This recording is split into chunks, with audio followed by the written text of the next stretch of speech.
Ladies and gentlemen, welcome to Marked by Wrestling and welcome to NXT. It's been a crazy weekend in the world of professional wrestling, WWE no less, as well. And we are on the road to SummerSlam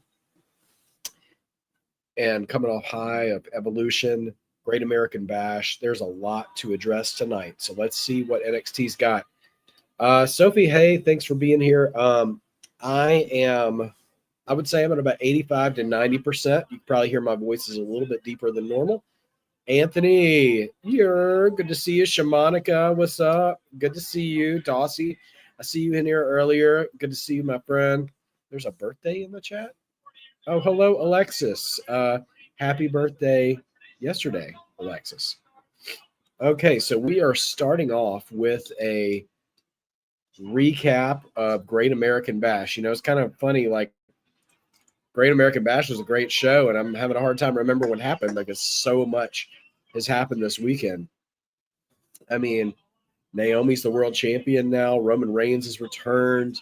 God bless Seth Rollins, probably injured. We don't know 100% for sure what his deal is yet. So many things. And then Blake Monroe pins JC Jane and then turns on Jordynne Grace the next day.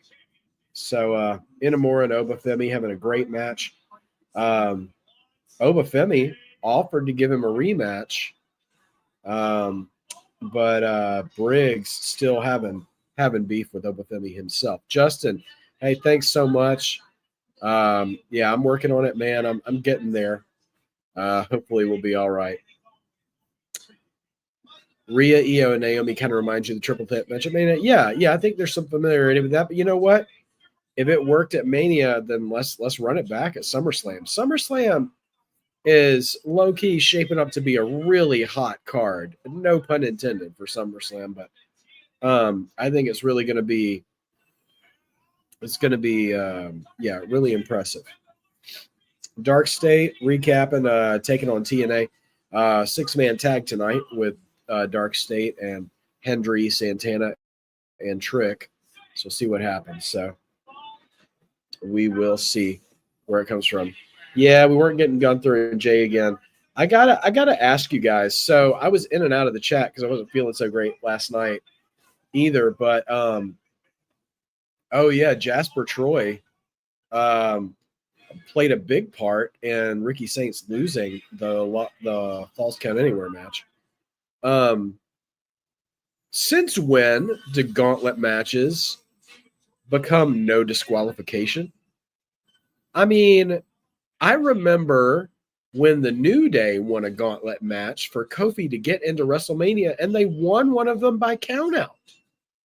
So why are they making up these rules? I'm so agitated by that. Like, I'm not mad at how the match ended. Like, I'm glad we're getting Punk and Gunther at SummerSlam. I'm happy to see Roman make his return and all that stuff. But I thought it was really sloppy to have Bronson Reed just blatantly interfere in front of the ref and then say, "Oh, gauntlet match, there's no disqualifications." It's like, no, that's not how it works, Cole. Like, that is absolutely not the case. So anyway, slight beef. Let it not be said that I won't criticize WWE when they have logic problems, but yeah.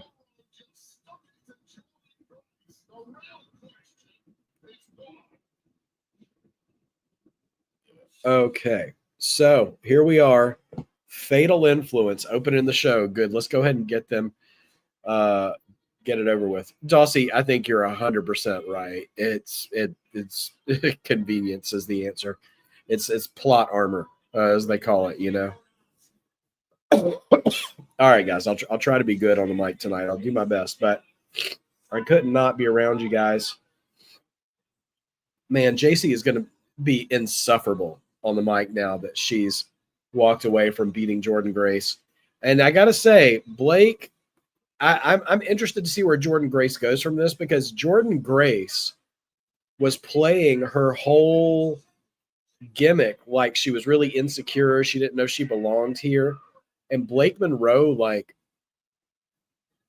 she tapped into that and she exploited that going into the tag match, and then betrays her and has her losing the title and embarrasses her at Evolution, which was an amazing show, by the way. I hated that I was sick for that because I would have loved to have been here with you guys to watch that from top to bottom. It was amazing.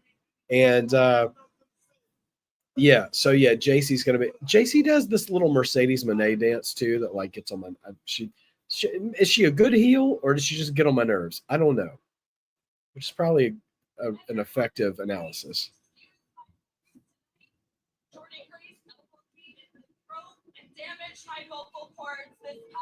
Oh no, JC's vocal cords are damaged. I'm one to talk. Anyway, Blake doesn't seem to be teaming up with Fatal Influence. She seems still looking for the title herself.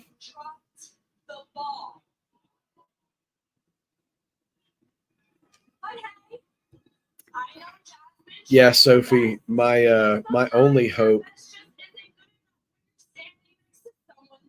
Sophie, my only hope is if Bobby Lashley somehow beats Hangman Page for the AEW title at the end of the year. all my predictions are going down. I can blame Travis Scott. I can blame Blake Monroe, and I can blame the natural disasters. And I don't know who to blame for Carmelo not even getting in the Money in the Bank match. But yeah. Every single person in the arena was absolutely priceless. And all I'm wondering now is because JC is going to be champion for a very, very long time. And I'm going to continue to do things that no one thought I could. I have to say, the NXT crowd, which is normally loud for everything, kind of quiet for this promo. Not great.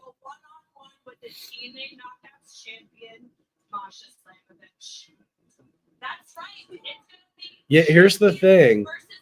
JC and Masha, one of them is going to be a two belt champion.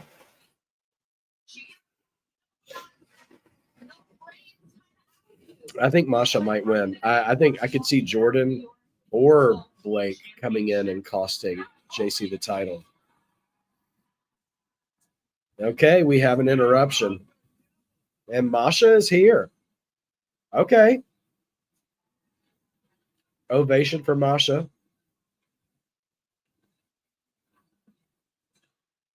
I'm starting to think Masha might win this match because Trick is the TNA champion. And for them to have this long partnership, they've got to give a little something back to TNA. You can't just be taking their titles and their talent. The only reason that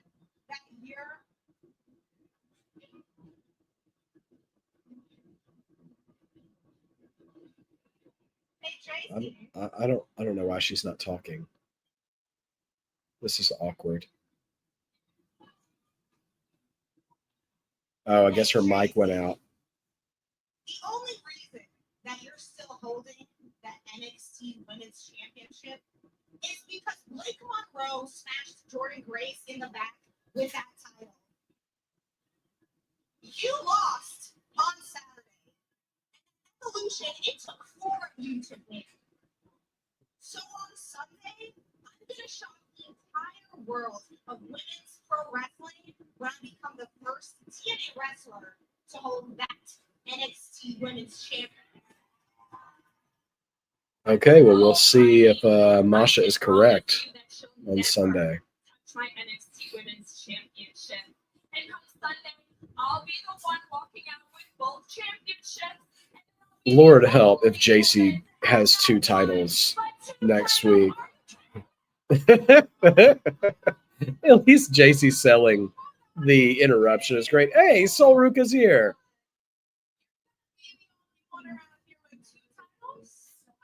ZaRuca does not tolerate 2 title talk.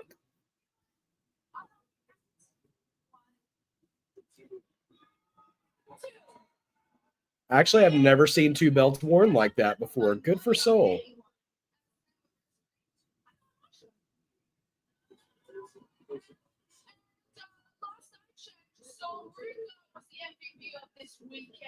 Are we about to get a 6-woman tag tonight? Where's Pretty Richie? I see 6 ladies in the ring. Come on, Ava. Come on out and let's do it. Masha and ZaRuca, come on.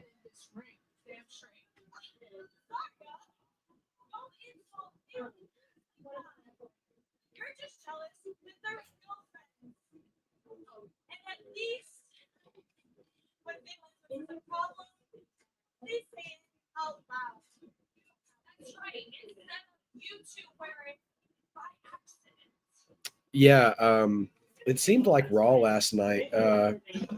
Okay, we're having a 3-on-3 fight here in the ring. It's a breakdown. Yeah, Raw was booked really well last night. There was only one. I mean, granted, it was a 5-man gauntlet match, but there was only one men's match last night. The entire rest of Raw was dedicated to the women, coming off of Evolution. So it was a great momentum building for the equity in that show. You know, we normally see that here on NXT, where the show is kind of half dedicated to the women, half dedicated to the men, usually pretty much every week. But it was great to see that on another show. What do you mean the real one? That one, yours.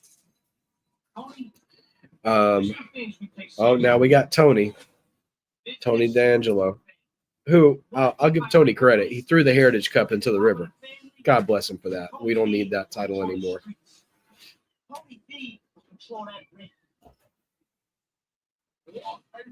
Yeah, Jasmine's finally getting back in the ring. I love, you know what? This whole like Bugs Bunny and Elmer Fudd thing that AJ Styles and Dominic Mysterio have going on right now is cracking me up every week. Like AJ doing his little thing. You know what? It's a little silly, but Dom is a silly wrestler. Like, I mean, he's got so much freaking charisma as a performer that he can be a goofball. Like, I mean, Dom can pretty much do anything he wants to do and have the crowd in the palm of his hand. So I'm really enjoying it. So we've still got this Tony D'Angelo promo. So we're getting a 3-way match tonight. Triple threat between Tony, Luca, and Stax. So it won't be for the Heritage Cup because the Heritage Cup's sleeping with the fishes. But still, there's those 3. But yeah, I 100% believe we're going to end up getting AJ Styles versus Dominic at SummerSlam. So SummerSlam is going to be a fun weekend. There's going to be a ton of, it's the first time SummerSlam is going to be 2 nights like WrestleMania this year. And there's so many good matches that look like they're on the horizon for it, which should be fun. And Mike Santana making his way into the arena. We're getting this Darkstate triple threat already tonight. Also, something I read online for tonight that I didn't know ahead of time is that the Evolve Women's Champion, whose name I'm forgetting, will be defending the Evolved Women's title against Carmen Petrovic. So that should be a lot of fun. Bear with me just a second. All right. Yeah, don't listen to Dom God. Don't listen to him. And listen, man, AJ is a Southern God-fearing man. So, I mean, he probably has more of a direct line than the 2-time and hussy cheater that Dominic Mysterio is.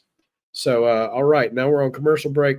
Let me hop back up in the chat and see. Kaylee Armstrong. Thank you, Shamanica. I knew it was like in the back of my mind. It wasn't in front of my mind. And I couldn't quite get there, but you got me there. Thank you, Shamanica. You're the best. All right, we're on break, so let's hop back up and catch any comments we might have missed up here. Let's see. Sophie always holding it down for us here in the Marked by Wrestling chat. With Roman back, the chances of that triple threat match at SummerSlam being the main event as B wanted went down. Yeah, I have to admit. Now here, I will say this, right? Io, Naomi, and Rhea are as hot maybe as they've ever been in any of their careers right now. And with the love that Atlanta and Birmingham were showing the women, if they could maintain that momentum, I think there is enough evidence. Hey, George. Oh, man, I was just thinking about you, dude. I'm so glad you're here.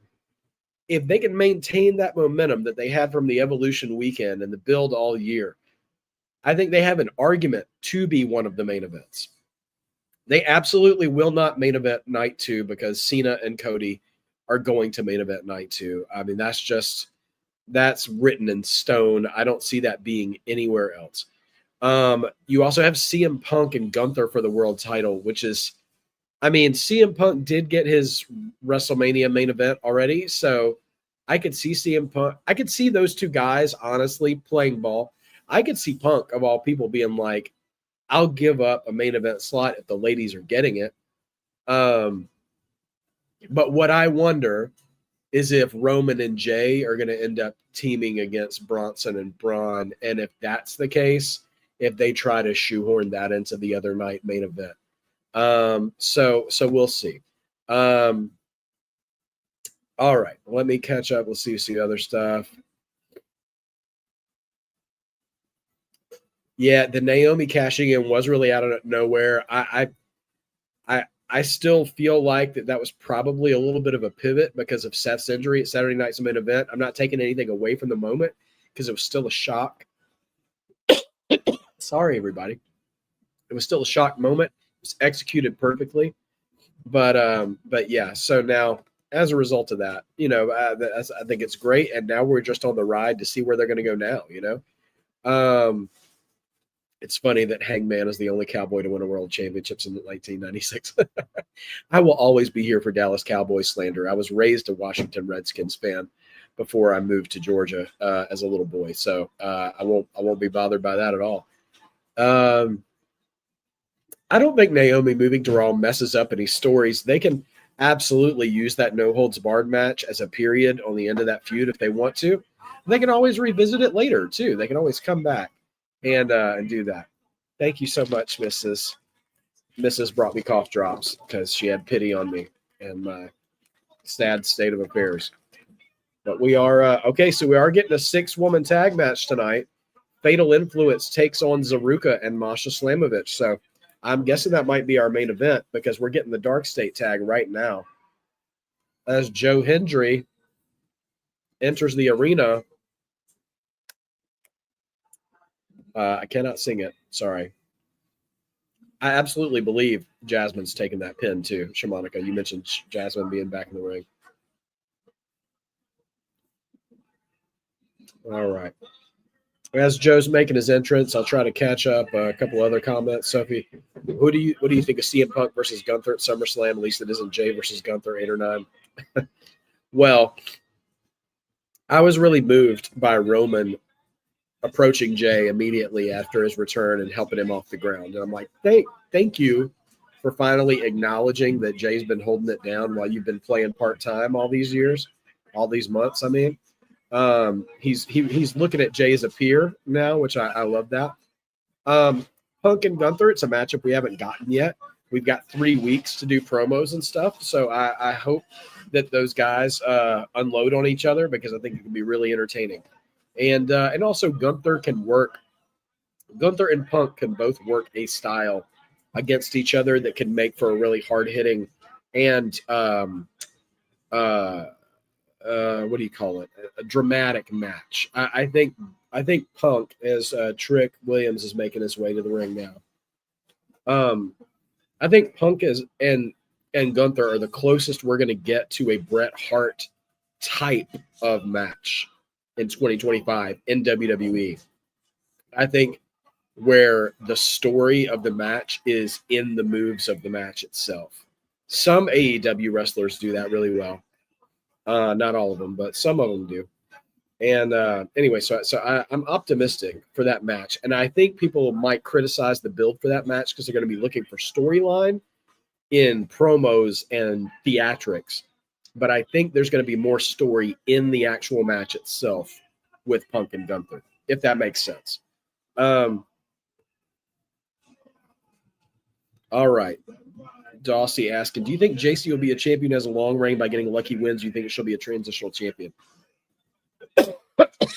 Well, I think it's shaping up to be the former, Dawsey. I think we'll have to see. We'll have to see what happens with Masha on Sunday. If she wins, then we have our answer. Masha is the last shot, for sure.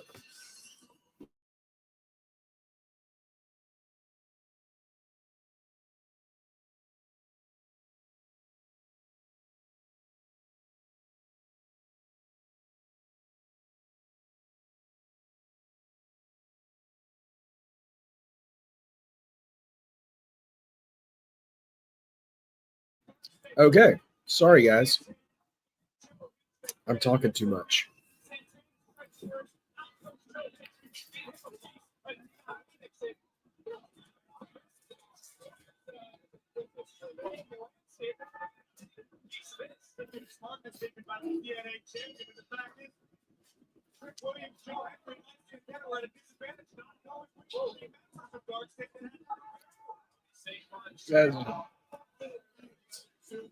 All right, guys, give me just 1 second.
All right, everybody. Sorry, man. We got a hard night here. Okay, so typical 6-man tag action going on right now as we just went to commercial. So I'm going to keep catching up on comments here, and just bear with me as I am just fighting what's going through my system right now. All right. Shamanica said, I think it was Jade's just supposed to cash in on. Yeah, that was I think that was the conventional thinking, Shamanica, is that they were going to do that. And I'll continue believing that was always going to be the plan until Seth got hurt, and that they wanted to have a cash-in moment happen that weekend. And then it didn't pan out, unfortunately, because of Seth's injury. George, you're confident Masha is not losing to JC Jane? Yeah. Also not a fan of Fatal Influence. Okay. Justin, do you think Roman will show up at SmackDown? I think it depends on if Braun and Bronson show up at SmackDown. If Heyman's group, minus Seth, continues to show up on both shows, I don't think Roman will be on every show. But now that we're on the road to SummerSlam, I do think we will see him more. I have a feeling. No, and I'll tell you why. Because we're getting Cena and Cody on SmackDown on Friday. I just remembered that. So we'll probably see Roman again next Monday, though. I think we'll see Roman again next Monday. Jade versus Tiffany. And since Naomi won the title, Jade's going to beat Tiffany at SummerSlam. Yeah, I mean, I got to be honest. Jade versus Tiffany is not a match I'm looking forward to in promo or in match. I applaud Tiffany as a wrestler, but I'm not super interested in her as a character. I can't get into her at all. And it's not the it's tippy time cutesy stuff that I don't like, because I've liked that with other wrestlers before, other female wrestlers. Shoot, I liked it with Ariana Grace. I like a version of it with Chelsea Green. Who else was doing that well briefly? There was someone else I can't remember, but nevertheless, I don't know. I just feels her character feels a little stale to me. But again, when the bell rings, yeah, I think she's a good wrestler. So hopefully her and Jade can pull something together and have an entertaining match. I wanted Braun and Gunther at SummerSlam. Well, we're going to get Braun and Gunther one of these days, for sure. I think that's 100% on the books at some point. I just don't know when. Maybe WrestleMania next year. We'll see. I think Masha's going to win. Let's see.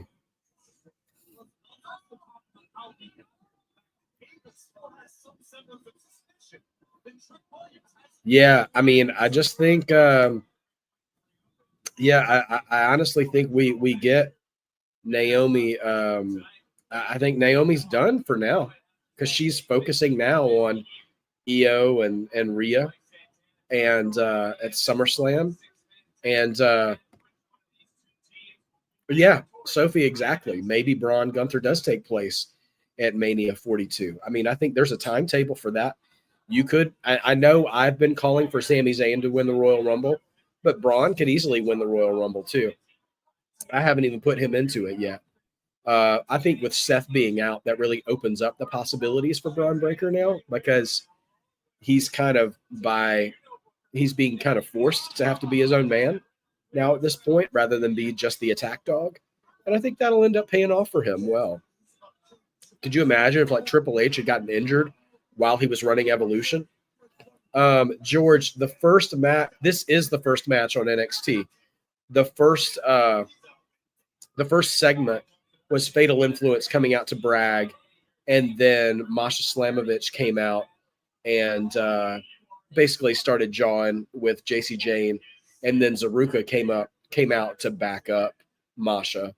And the main event tonight, I'm assuming it's the main event, it's going to be a 6-woman tag with ZaRuca and Masha versus Fatal Influence. So you haven't missed a match yet, George.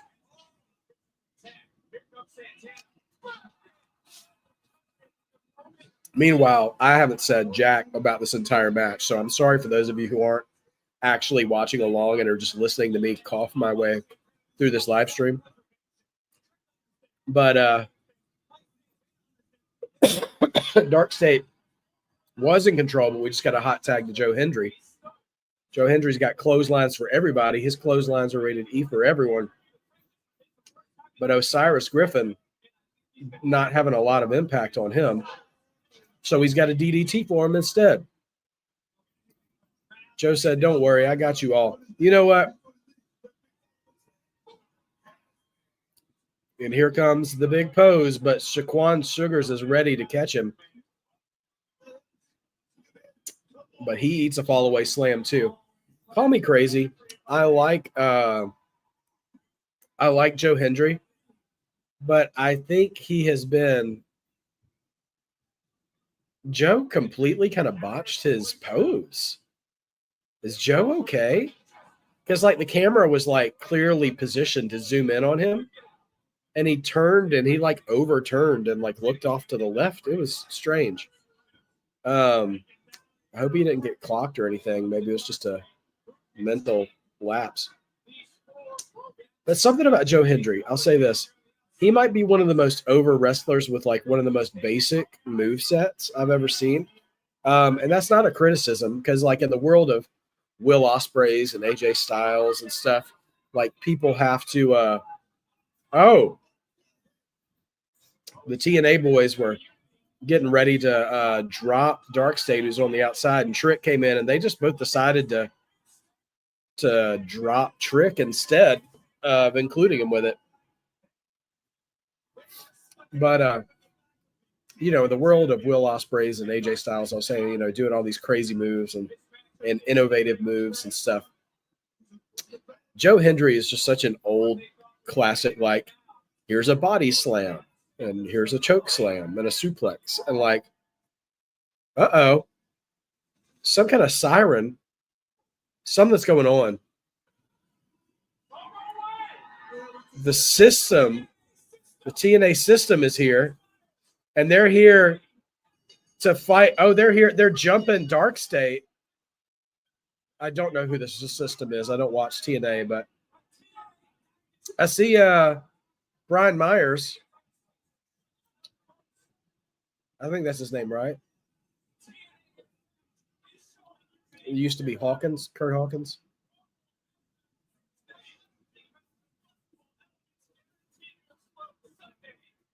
Okay, so that match ends in a DQ because TNA's The System showed up to interfere.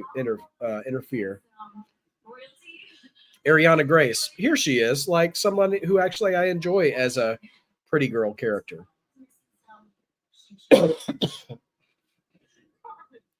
There's Kaylee Armstrong.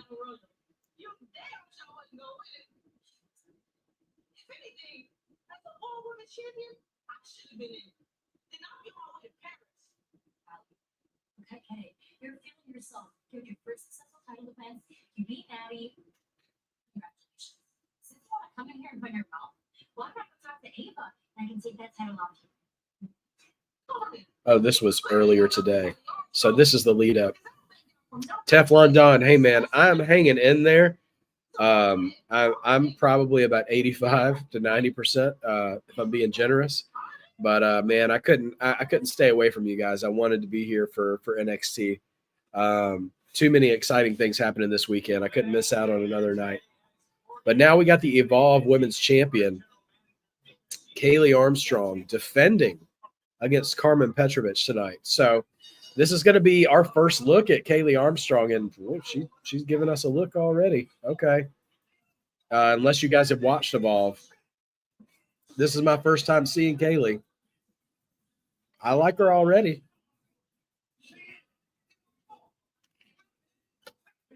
No, Sophie, I would have folded like a card table during Evolution. Evolution would have killed me. God forbid I would have tried to also do Raw on Monday. I would have been shot. All right, Jordynne Grace is here. She looks pissed, but also hurt at the same time. So we're going to see what happens. Oh, Justin. Okay, so the system is Moose's group. Okay, all right. Thank you. I have not been, fully well versed in all the inner workings of TNA. When I saw a faction from TNA had shown up to take on Darkstate, I was hoping we'd see Matt Cardona there, but maybe not. Not tonight, at least.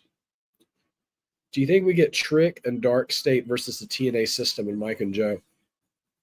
You know what? That might not be a bad, like, do they still do their version of War Games in TNA, like Lethal Lockdown or whatever it was called?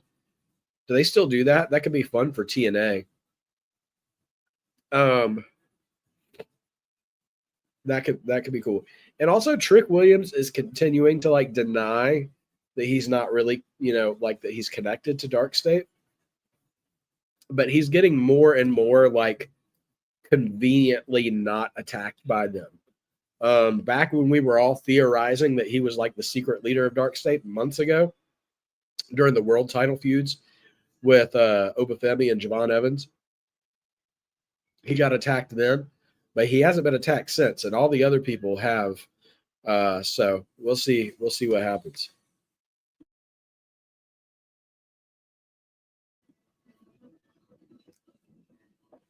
Trick's pulling a CM Punk. Possibly.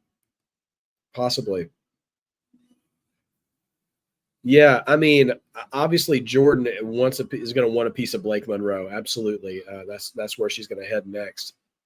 I am curious because, JC has got Masha on Sunday, and that is a title for title match. So either Masha is going to be NXT champion, or JC's going to be TNA champion. And both of those seem very wild to me.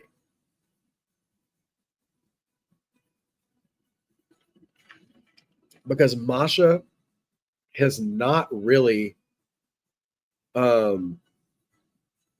Masha has not really been featured on NXT television at all. And JC, I just have a hard time believing this is going to be a historic moment, right? That one woman in history will be both NXT and TNA champions simultaneously, which is why I was so confident that Jordynne was going to win the NXT title, because I feel like Jordynne Grace would have been the best person for that accolade, you know? She almost did it when Roxy Perez was the NXT champion, when she was TNA champion. And I thought that'd be a great little title for her to hold. I'm sorry, but I don't particularly want JC Jane to have that particular accolade.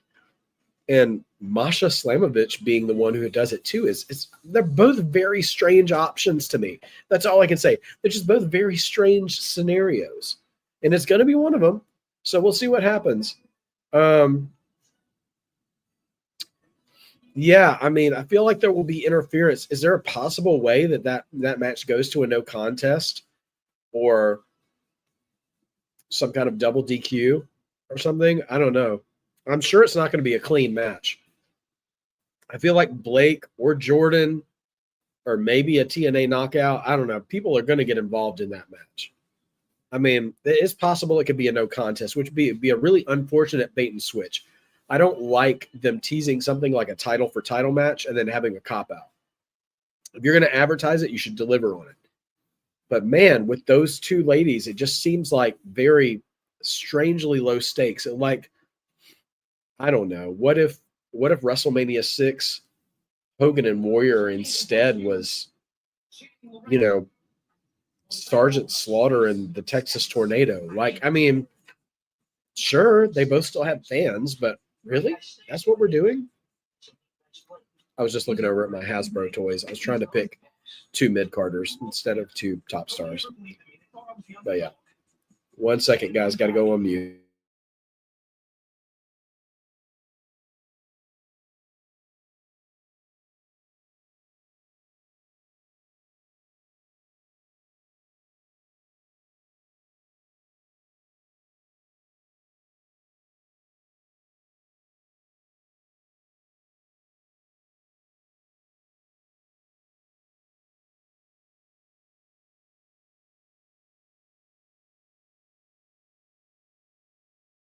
So we're getting what I'm assuming are going to be 3 different promo vignettes tonight leading up to the D'Angelo family triple threat.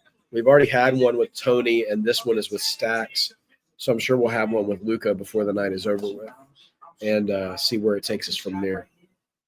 Yeah, Fatal Influence could get involved in that match. I think Blake, well, I was going to say Blake Monroe would obviously be an NXT Women's Champion. I thought Jordynne Grace would be one by now too. And I don't know what's up with Jordynne. Like, why? For as long as she's been around. Now, granted, there was a Julia problem and a Stephanie Vaquer problem right around the time she showed up, and she was just odd woman out. But I don't understand why she hasn't held a belt. And it doesn't have to do with my predictions and all that stuff, but just legitimately, like, she might be the most over woman on the roster who has not even touched any title at all.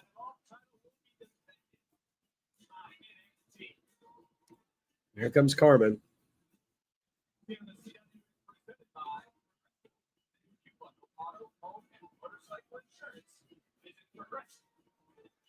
All right, Kaylee versus Carmen. Who you got?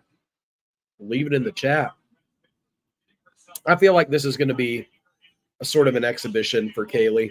I have a feeling she'll retain. I don't think Carmen wins this title and goes down to Evolve, although that would be a surprise. George, tell me this. If you brought Jordynne Grace to the main roster, what show would you put her on, and what feud would you first start her in? That's always my question when they say someone needs to be called up. I would say, where do you put them, and who do you put them with? Because I hope that's a question creative are asking themselves these days instead of just randomly calling people up and then they get lost in the shuffle. Carmelo.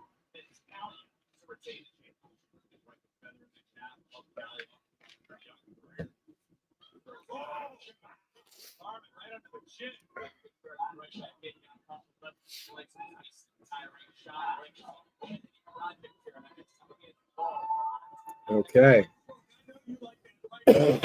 So Kaylee Armstrong here with Carmen Petrovich. All right, good power slam by Kaylee. Kaylee got some fire too. Wait, somebody's already here running in.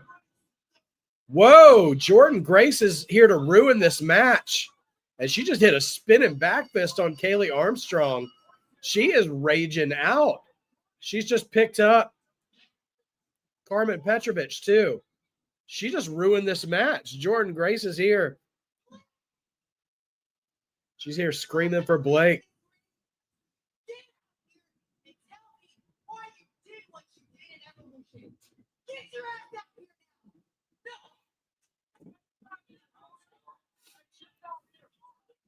Robert Stone and Sarah, what's her name, coming out here, trying to talk down Jordynne Grace. Jordynne demanding Blake come out and explain her actions.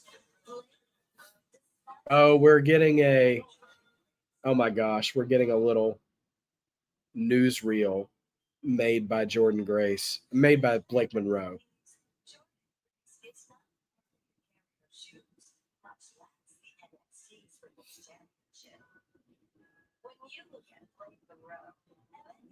Jordynne Grace, would you rather be?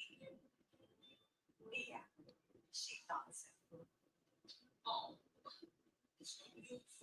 She's speaking to her from the bathtub.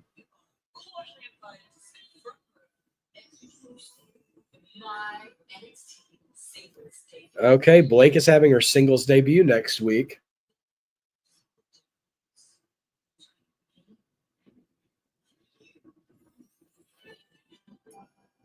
Interesting. Okay. So Robert Stone's trying to convince Jordynne Grace that Blake's not here. Oh. Jordynne just dropped Robert Stone and the other one. Sorry, can't remember her name. Stevie Turner. That's it. All right. All right, Sophie. See you Friday. Now Ava's here. Hit a spine buster on Ava, too. This is just for fun. Oh, okay. It's over. All right.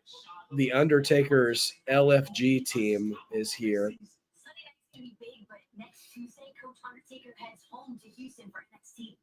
Dude, that's gonna be pretty sick. And they're getting interrupted by Trick.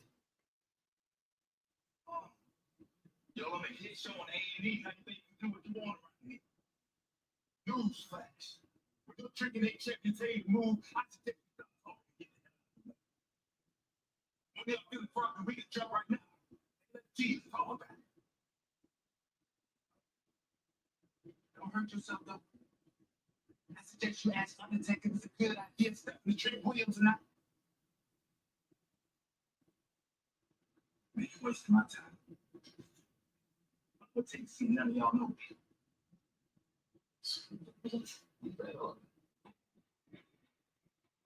Okay. I'm guessing Undertaker's going to be on NXT next week, too. Oh my gosh. Okay, so they just answered a call from Taker, and that's that for that little LFG segment. Oh, man, I wish Jordynne would have attacked Ava, but we got that segment cut short. Blake's heel turn was fast.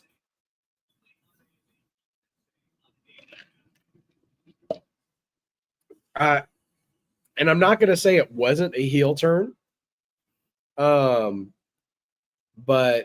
I'm at least glad they didn't just make her a bad guy who affiliated herself with Fatal Influence, because they put her through a table. She just turned on Jordynne, which is enough to call it a heel turn.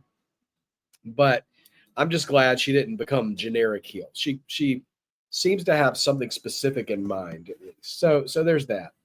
I'll give them that.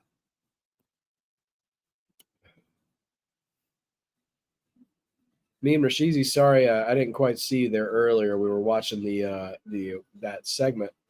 Out of all topics, a bit. Let's see. Randy Orton shouldn't be in a tag team match. WWE should book him against some WWE stars who make a comeback to WWE. All right, well, Rashizi, we're here. Tell you what. Go Lions, by the way. Tell me who you would put Orton against then in singles competition right now, 3 weeks from now at SummerSlam. Who would you put him against instead that he hasn't already been facing this year? And could you book him against someone who isn't already taking away from someone else's feud? I'm interested in your thoughts on that. Okay. And also, if we have to have the Jelly Roll match, who would you team with Jelly Roll if not Randy Orton? Okay, let's see. 4 or 5 matches confirmed for a 2-night SummerSlam. Honestly, well, we got that right out of the gate.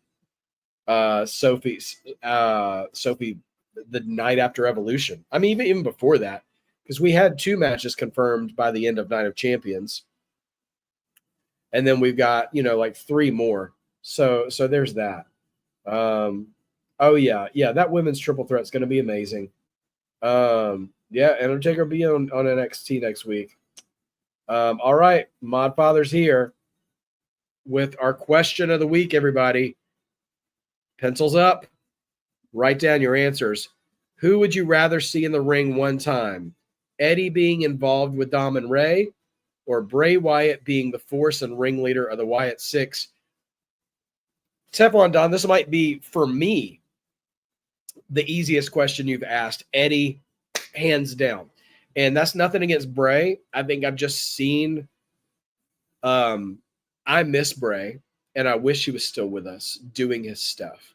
But I have seen enough from Bray to be satisfied with what he gave to wrestling. You know what I mean? So even if Bray was like, I have to retire early or something, I've been like, that sucks. I'm going to miss him. But also at the same time, I'm satisfied with the amount of things I saw. I felt like everyone was just starting to discover how amazing Eddie was right when he died. Like I felt like the world was really late on discovering how great Eddie was.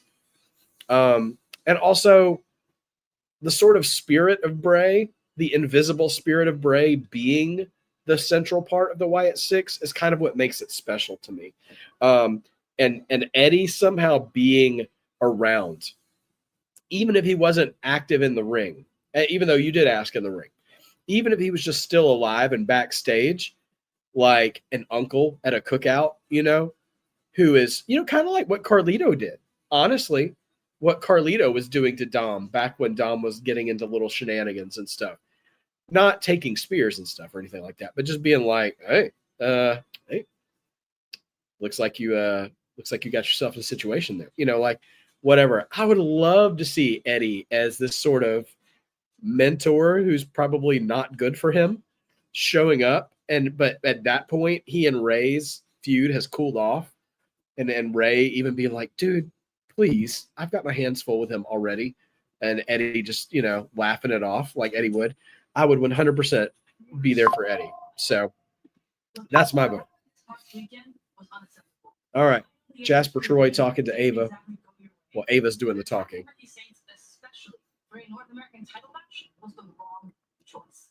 You can't just keep attacking people who look at you the wrong way.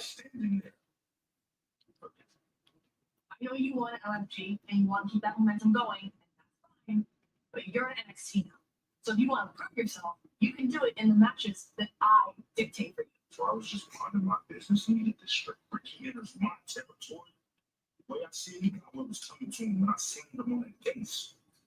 Well, look, this is NXT, and we settle things in the ring. Unless it's a Falls Count Anywhere match. Versus Ricky Saints, one-on-one in Houston. Ricky Saints versus Jasper Troy next week in Houston. Houston NXT next week is shaping up to be a big show. They must be really gearing up for something here. Do we see Liv Morgan return and cost Raquel and Roxanne the championships? I don't know. I honestly, I think that Liv is bigger than the tag titles now. I do think she will come back and reckon with Raquel and Roxy, but I don't know if the tag titles will be a part of it or not, to be honest with you, because I think Liv is meant for bigger things than being a tag champion now. She has risen up with that feud with Rhea and the work she did with Dom, and I was excited to see her take on Nikki Bella too at Evolution. Because she was really doing great work. So I hope she heals up and comes back soon. But when she does, I hope it's bigger than the tag titles.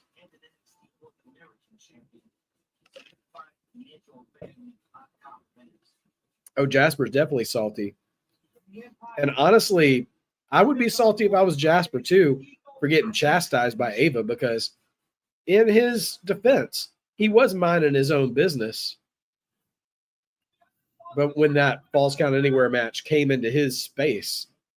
So I get it, George, if you're over it with Judgment Day. They've been around for a long time. I'm kind of enjoying this version of it now, though. It's not anything close to what the original Judgment Day was, or even the Rhea and Damian Judgment Day. But it's all good. Yeah. So, yes, right here, back to our question of the week. Just think of the comedic relief with Eddie and Truth. That would feed generations. Yeah. Eddie and Truth would have a good time. I still remember the Royal Rumble. I want to say 05, where Eddie like pickpocketed Ric Flair's number. When they used to pull him out of like the lotto ball machine sort of thing, the bingo wheel. That was always a lot of fun. All right, time for a match. It's time for our D'Angelo family match. Here comes Stacks. So it's Stacks, Luca, and Tony. Tell me who you got in this match as the entrances take place. If Liv cost Dom the title, that would be pretty wild. There's fans that say Evolution was better than All In. I mean, Evolution and All In were both great shows. Evolution was great for a lot of reasons. Give me just a second here.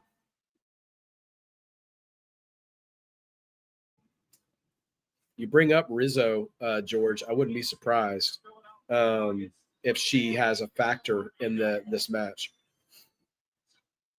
So, about Evolution, 7-match card instead of 5. Every match had time to shine. The talent was motivated. There were some great memorable spots. There weren't like a bunch of ads and stuff. And All In was a bloated show.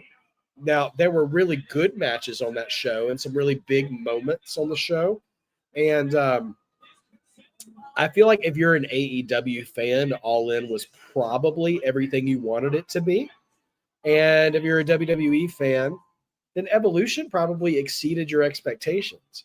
And if you like both, I just don't know where you land. Because at the end of the day, and I hope people realize this more and more, AEW and WWE are just AEW and WWE are just two different products, man. Like, I was reading a blow-by-blow and watched a little bit of video of the Hangman Moxley match, and like that kind of like Texas death stuff is like it's just gratuitous for me. I'm not interested in it. I don't. I remember watching, say, like Magnum TA and Tully Blanchard, in an I Quit match, and they're both like bleeding buckets. But I also believed the hatred a lot more there. And so I just don't get into the hyperbole. The hyperbole around so there's tribalistic WWE fans and there's tribalistic AEW fans, right? And the hyperbole surrounding AEW from the tribalistic AEW fans just is completely repellent for me. And I don't get into it. I did watch the 0 Hour thing until Great American Bash started, and I thought it was fine. Granted, it was a pre-show, so pre-show matches typically don't steal the show. I really cracked up over the Outrunners having tights that looked like Newport cigarettes, though. That was awesome. Anyways, so I wouldn't say one show was better than the other because it very much felt like two different meals. Like one was a really good. I thought Evolution was like a really good balanced meal, and All In was like an all you can eat buffet. So like it had everything, and you could have as much of it as you wanted. But at the same time, you might want to vomit after it's over because there's just so much. It really depends on how much you're consuming. You know what I mean? So like honestly, at the end of the day, that weekend was just a great weekend for wrestling, minus Seth Rollins' injury. I think from SmackDown on Friday all the way through Monday Night Raw. I mean, even tonight's not been bad, but all the way through Raw last night was just a great stretch of pro wrestling, all around. Mark out moment, absolutely. Naomi cashing in. I was absolutely surprised there.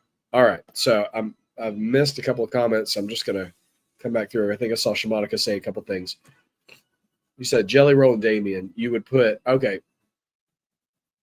pull Randy out and put Damien in there, and then you would put Randy Orton against R-Truth. Where would that leave Aleister Black, Shamanica, if you don't mind me asking? How do I feel about El Grande Americano and maybe Aleister Black being in 2K25? I wish they gave Rusev since they kind of debuted at the same time. I absolutely love it, Shamanica. I'm hearing that Travis Scott's not going to be in the game anymore, like maybe he was. I'm a huge fan in 2K when they give us more wrestlers. I don't want celebrities in my game or rappers in my game, those are also celebrities, whatever. I like it when they bring more wrestlers into the game. That just makes it so much more enjoyable for me, because that's what I play the game for, is for the wrestlers, not for Pat McAfee's friends, like or whoever, And so, I love that they're going to add El Grande Americano. I will absolutely incorporate him into one of my live streams, and Aleister Black too. I saw they added some of his motions in the Creator Wrestler thing, so I'm hoping maybe that he will bring it in as well. We'll see. I was right that I did say Evolution should have been longer than a 5 match. So we'll see there. Do you think they will give every card that isn't 5, every PLE card that isn't the big 5, 7 matches every time? No, I don't think they will. I think they did that because Evolution was for the women and they were trying to throw a bone to the women. I think it was performative. I think it was just something they wanted to do to make Evolution special, which I'm glad they did. I hope that they see that. I hope they see how Evolution was received and start booking all their PLEs that way. I think we could. Well, here's the thing. I don't think that they need to box themselves into every PLE is this number of matches. You can book 5 matches for a PLE and let those 5 matches cook for, 20 minutes each if you want to. Or if you have a lot of hot feuds or you want to feature more titles, then make it a 7 or 8 match card. I don't think you need to get to 10 matches unless it's one of the big 4, big 5. Lash Legend being interviewed backstage after a feature of the Battle Royal, which was one of the final 2, actually.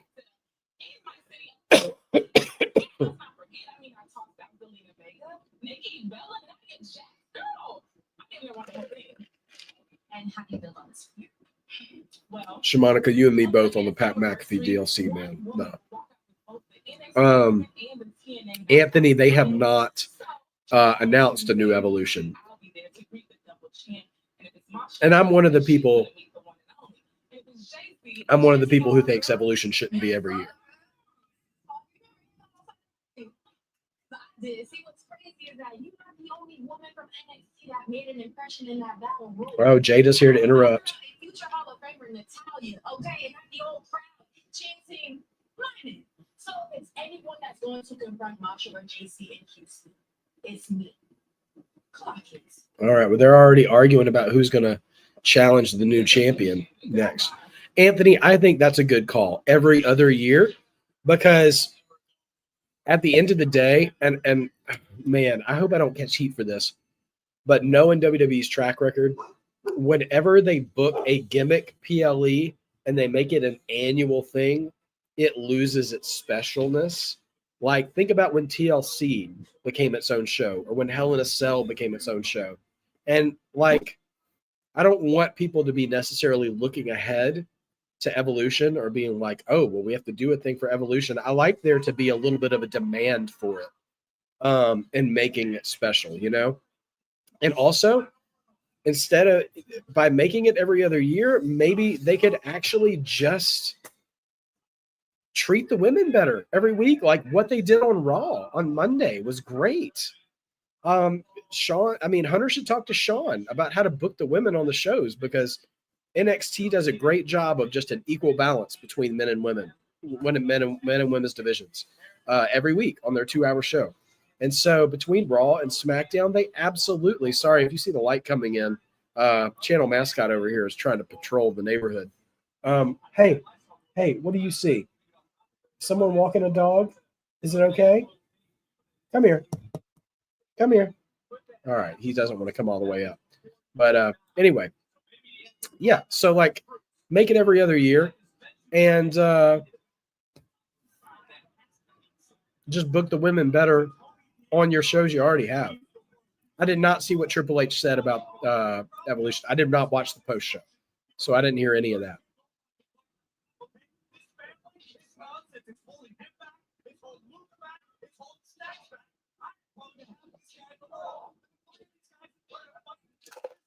The Nikki Bella Chelsea Green match, I don't have a lot of memory of that, but that Bailey and Lyra match cooked. It was fantastic.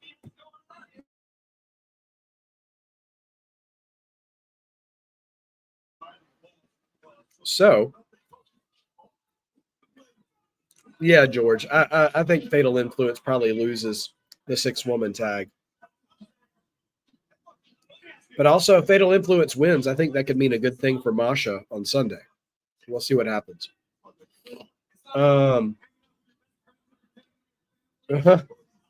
Triple threat going. Stacks he's looking for something. Looking for a crowbar. Okay, so triple threat here. Tony pretty much firmly in control. You got 1, 2, George. Man, I'm sorry, bro. I hate this. It's like I don't notice how bad it is until I try to actually do this and try to stream. It's brutal, man.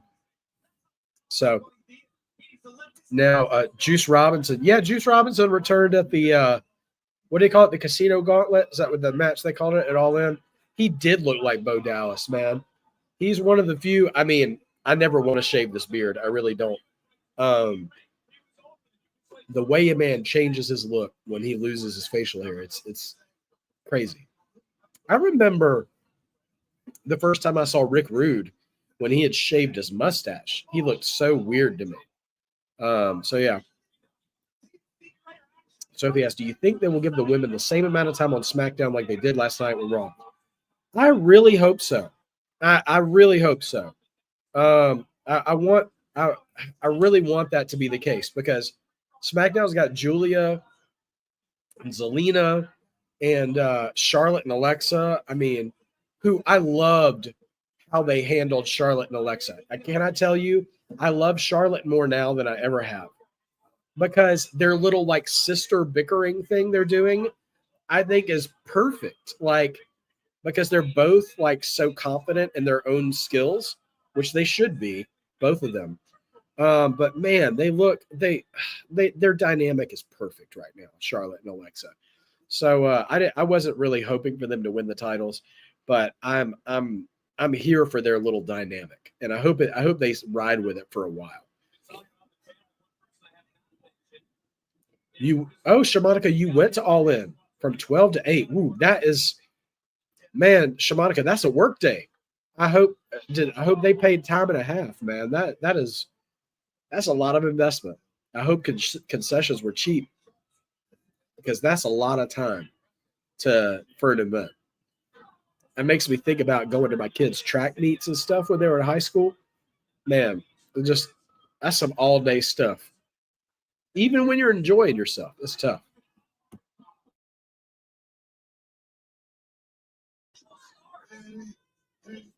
So much wrestling.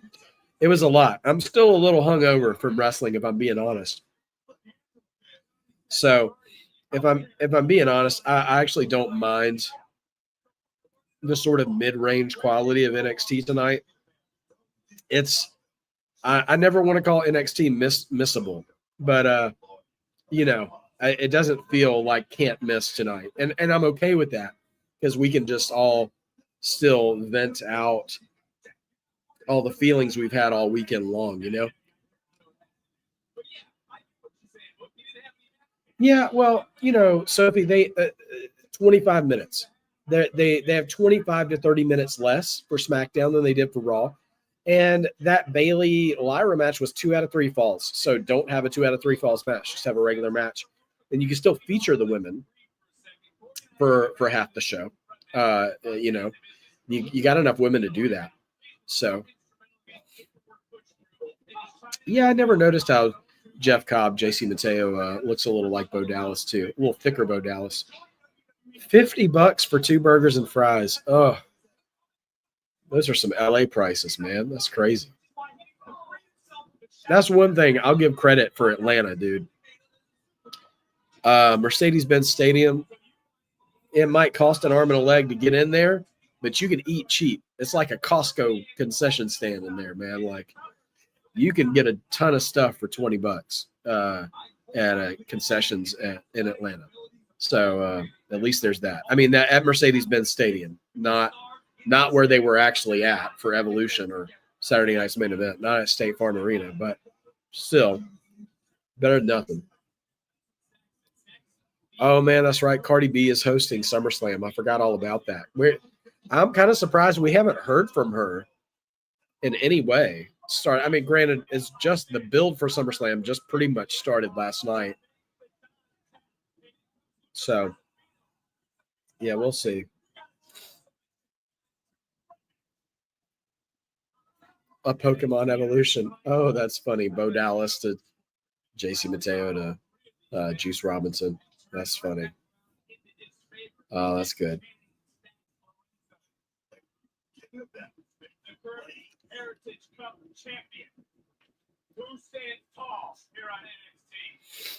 All right, we should be coming back from break now.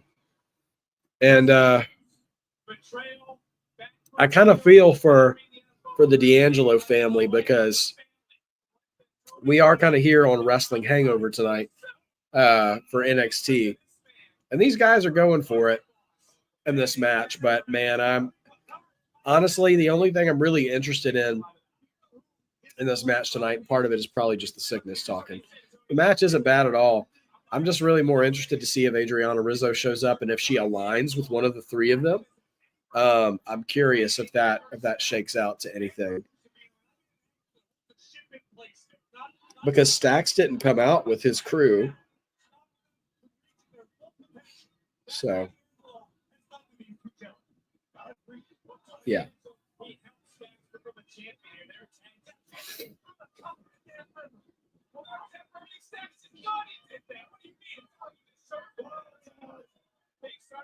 Oh, gosh.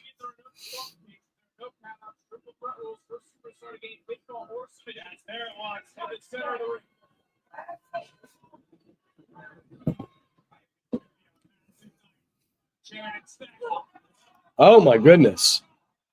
Tony D'Angelo hip tosses Stax right over the top rope and into Luca's face. Man.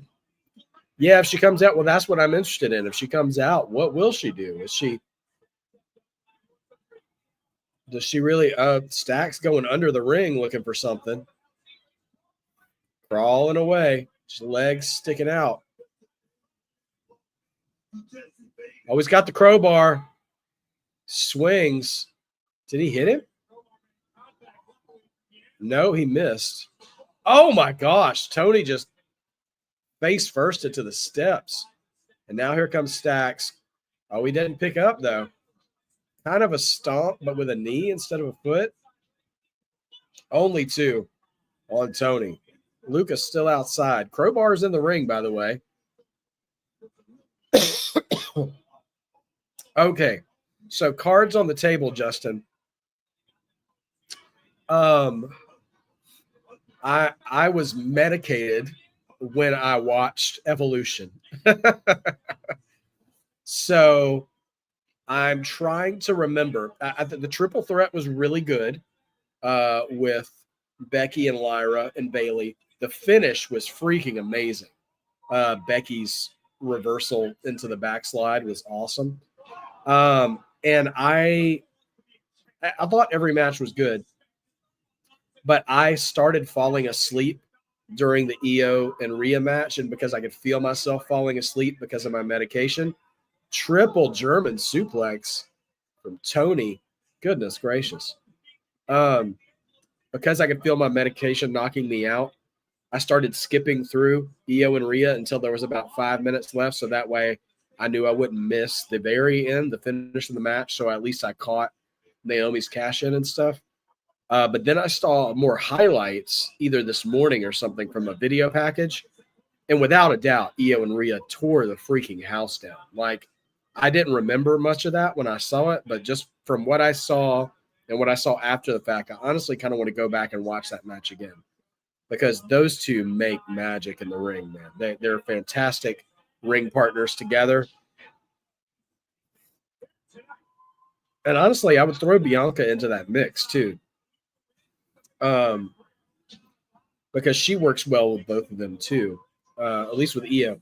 And then, yeah, we just have some of our best women's wrestlers, I think, ever, at the top of the card right now.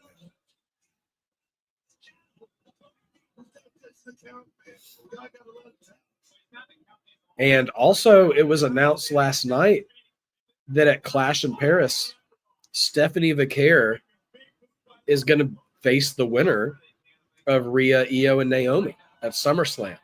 So we could get Stephanie versus Naomi.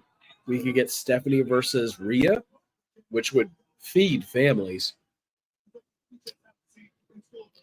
Or Stephanie versus Io. Any of those would be great. All right, George. You said we're getting Naomi versus Jade Cargill, champion versus champion. I just want you to understand that means Naomi has to retain against both Io and Rhea at SummerSlam and beat Stephanie Vaquer in Paris. If she manages to do all of that, I will applaud her so loudly. But that is a tall order to complete. A tall order to complete in order for her to make it to Crown Jewel, which is in October.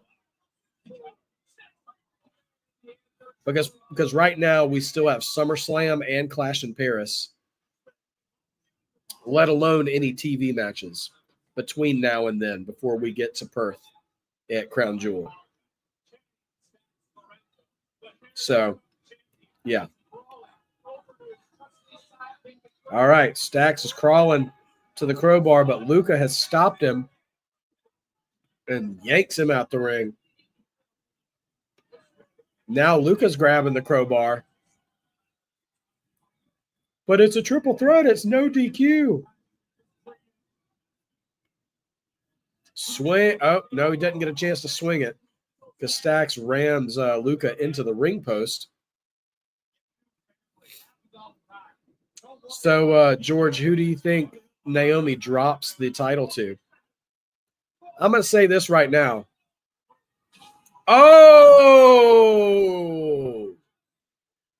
Tony spears Stacks through the set and then launches him right out like Uncle Phil throwing Jazz out the front door. My goodness. Now Tony's got Luca and puts him through the table, through the announce table. Spine buster. Dude, that's it.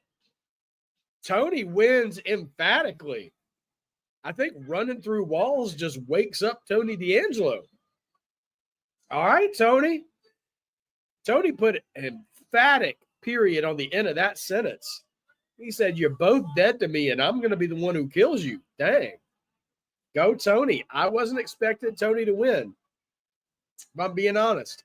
This whole story has kind of had him being on the downswing. But he's like, I'm ending both of you now. And he just dropped them. He had 2 or 3 finishers stored up, and pop. They went down. It's crazy.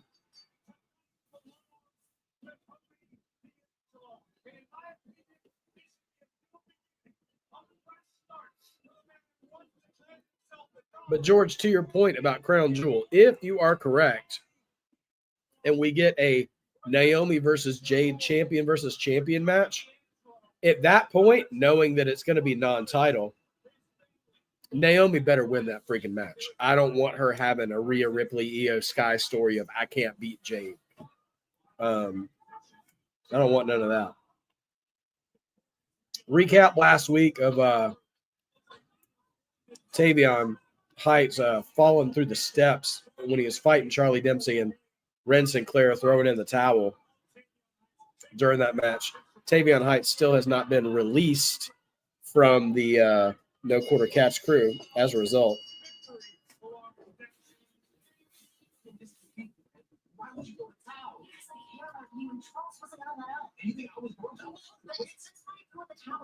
You're a badass, but you can't be a badass if you're injured. Or would you rather risk your career and tear a muscle than stay in the NQCC? It's not about leaving the NQCC, Ren. It's look at Miles. I see him having his shot. I told my own. I know exactly how people. Ren trying to justify her decision. Right now, you're not talking because of me. Charlie, did it. Whatever. Okay, you beat me. Through interference, but you beat me. I don't understand. Nothing to say. Just keep blaming for her in there. Look, it's always next week. We can go down. Yeah, and we're busy next week. Something for me for once. I'm facing Blake Monroe in my home state of Texas. Oh, Ren Sinclair is facing Blake Monroe in her debut, which sucks because that means Ren's probably going to lose. And we love Ren here at Mark Bar Wrestling. But at the same time, that could probably be a sleeper match because Ren can go, and I'm hearing Blake can go as well.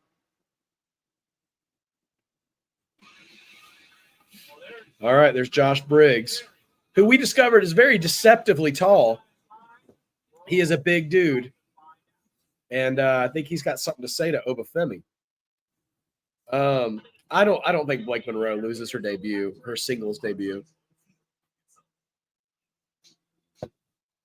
I think Jordan probably shows up after the match. But yeah, if we ended up with a champion versus champion, Naomi and Jade, you got to give Naomi that one. Yeah, it's hard to make Obafemi look short. But Josh Briggs got it, man. He's got like that deceptive Billy Gunn height. Y'all know how tall Billy Gunn is? Like, he looked even bigger once he went to AEW. No shade to those AEW guys. But and started getting in the ring with more average-heighted men, excuse me. They're still all cut and ripped and stuff. But anyway, yeah.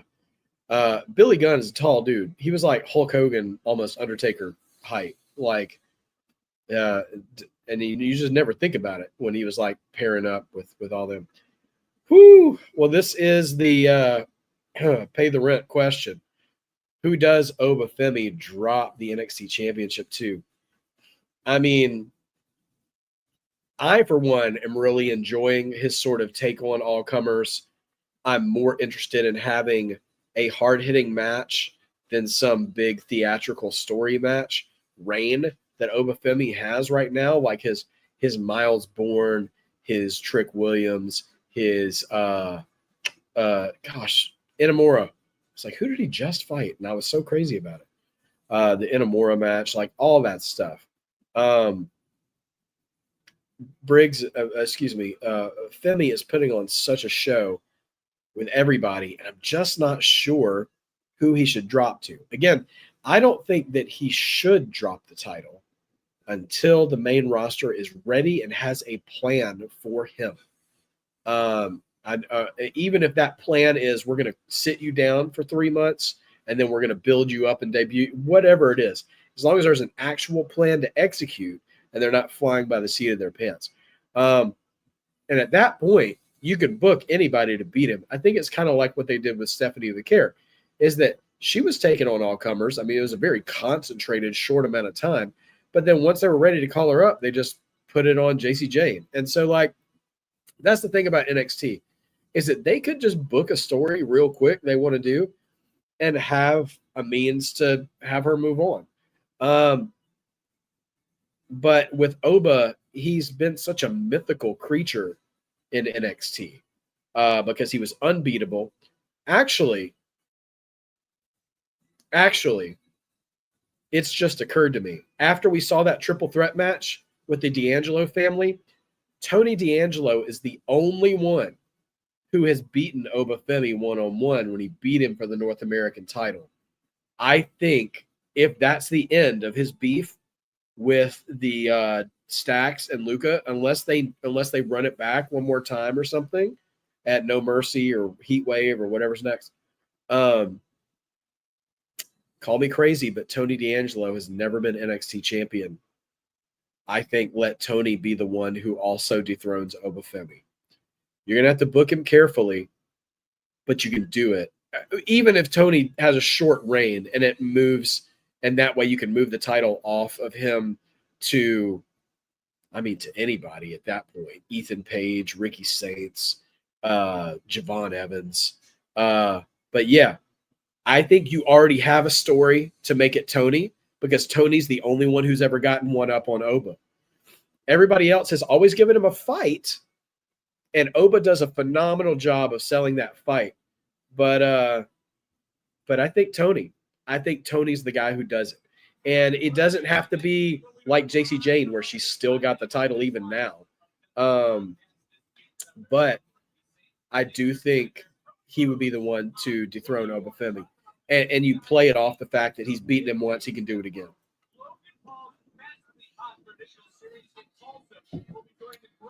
Woo! Briggs, Tony, and Oba for the NXT title. You have to do that next week in Houston, because that is barbecue.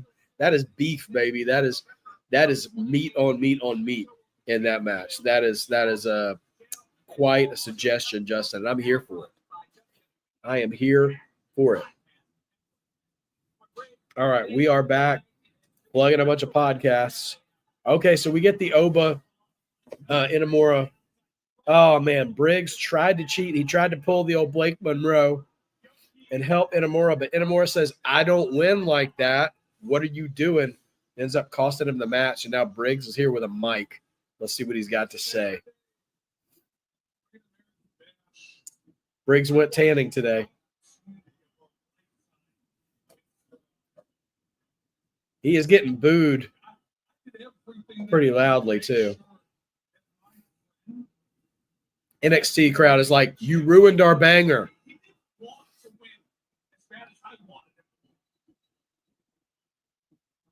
It's not even why how long has Inamura been here for? Maybe a little less than a year. And he already got an NXT championship match on PLE. Bro, I've been here for 4 years having some of the best matches in NXT history. And I haven't even sniffed NXT championship match. Bro, Inamura gave you a TNA title match.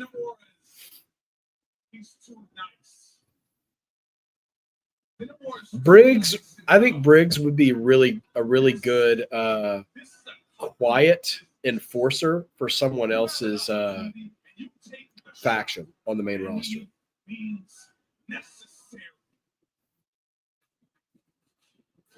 All right. Here comes Oba Femi to stand up to the tall Josh Briggs.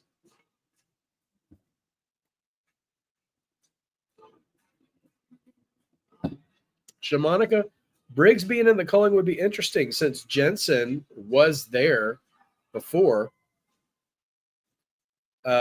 he was kicked out, and they used to tag together.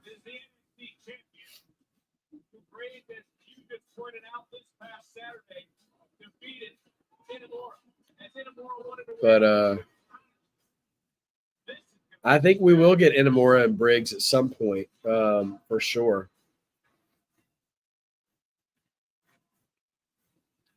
Oba chance. All right, let's hear what Oba got to say. The ruler is talking. But you were present in the guise of being in Aurora's corner. But your presence that day caused some troubles. What you don't understand is that whether you are there or not, the ruler was always going to come out on top. But because of your involvement, you ruined the match. Because of your involvement, people are questioning the validity of my victory. All because of you. You ruined it. You and your jealousy. Yeah. Jealous? Who's jealous? I saw you drowning in the deep end, and Inamura let you up for air. You've been getting taken to your limits every week. You're about to break. Nothing lasts forever. You know now. Briggs isn't a bad promo, but he's more soft-spoken than he should be. Sure. I am not. Oh, Inamura speaking up.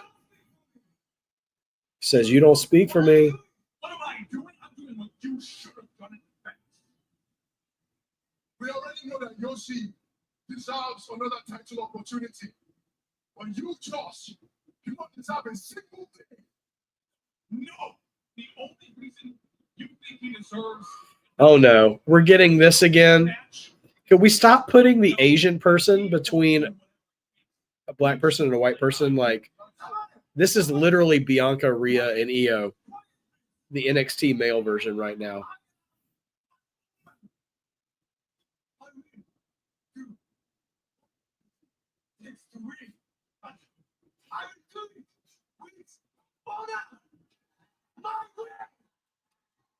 And Amora saying, I can win. I just have to do it my way.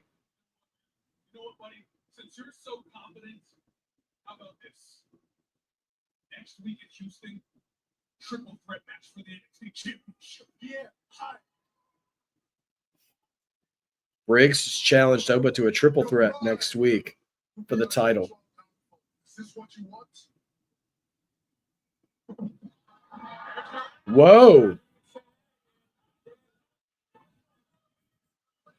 Oh, okay. Confusion abounding everywhere. So they are stacking this Houston show next week. And yeah, here comes everybody to.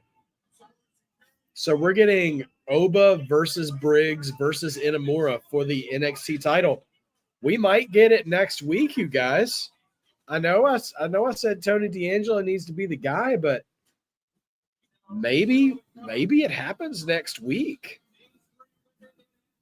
All right, we're getting geared up for the main event.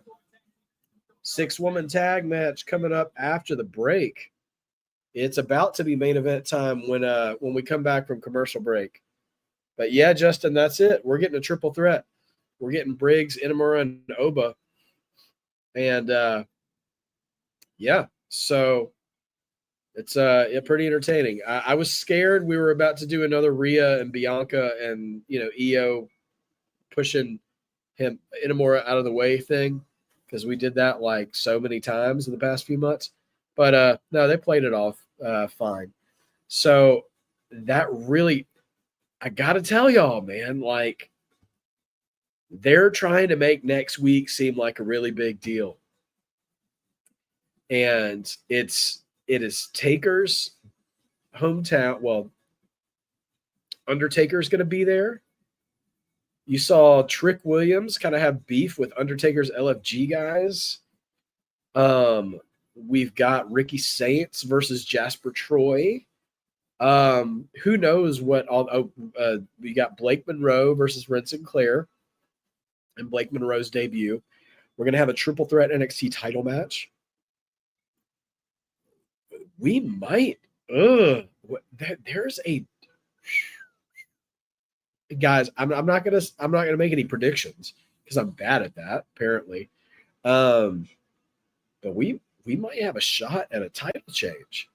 We might have a shot at an NXT title change. And would that mean that Oba might be on the way up? That I don't know. But still. All right. Shimonica with a great question. Since we're on commercial, who do you think should be added to 2K legend-wise or current wrestlers? Okay. I like this. You know what? It's not fantasy booking, but it is asking me my questions here. So you know what? I love to think about this. Let's talk, Shimonica. Let's talk. You know who I miss? So, all right, real talk. I did not play a 2K game. I did not play a WWE game from like SmackDown versus Raw 2010 until like 2K23. Okay. So all of those early 2K games I didn't see. So I don't know who was and wasn't there. But these are people I would put in. Bam Bam Bigelow. I would put Bam Bam Bigelow in that game so fast. Put him in there. Absolutely. Let's see. Who else would I throw in? I think the Road Warriors and Demolition. Both of them I put in there as well as tag teams. I'd throw them in. Let's see. Who else? I'm looking around at some of my figures and stuff as I'm thinking about this. Yeah, I said Demolition already. Marty Jannetty. I would throw in Marty Jannetty and have alternate attires. That's another thing too, is what I would like to do instead of 6 different Shawn Michaelses in the game, one Shawn Michaels that you could just alternate his attire.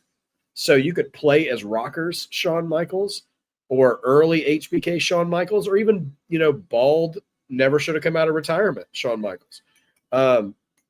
And I want that too for Steve Austin, because I would love, basically, I'll say this too, as we're about to come back from commercial, I want the entire Dangerous Alliance in there, because I would love, now that we can play War Games matches, if we actually had the different characters, performers from old War Games matches. So I also want Old Horsemen in that game. I want Arn Anderson and Barry Windham and Tully Blanchard in that game, and Flair too. And also, I love Dustin Rhodes in that game. I know he's with AEW and he's probably going to be there for a while, but yeah, I have a lot of people I'd like to see in the game, Shimonica. So that's a great question. That's a great question to kind of keep me going. Tell me, who would you want? Because I have blind spots too. So I'd be interested to see who you. The roster can never be too big for me. I add as many of them as you can. You know what I mean? I love that. Ethan Page cutting a promo from the Great American Bash.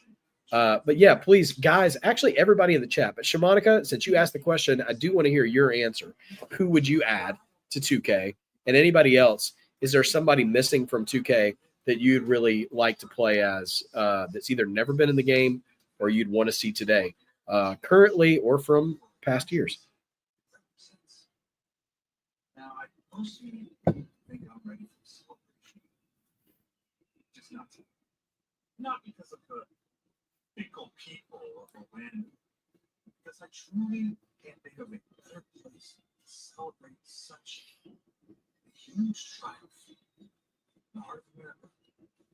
Houston, Texas. Oh my gosh. So Ethan Page is going to have a North American title celebration in Houston next week as well. So we'll see. I guess we'll see who's going to emerge to challenge him now. You're competing in one of the most.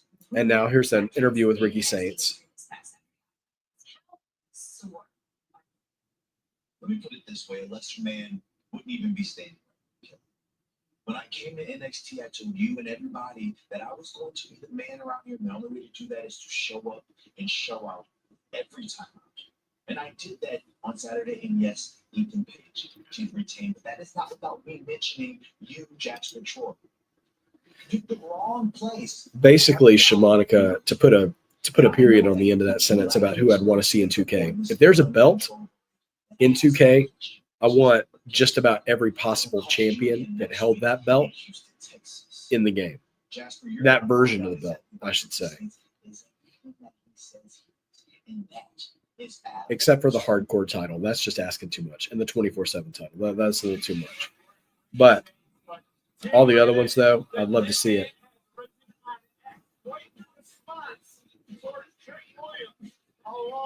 Okay, well, Undertaker has tweeted at Trick Williams saying, I'm going to be there next week.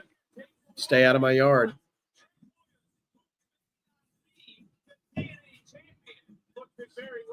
Undertaker confronting Trick Williams.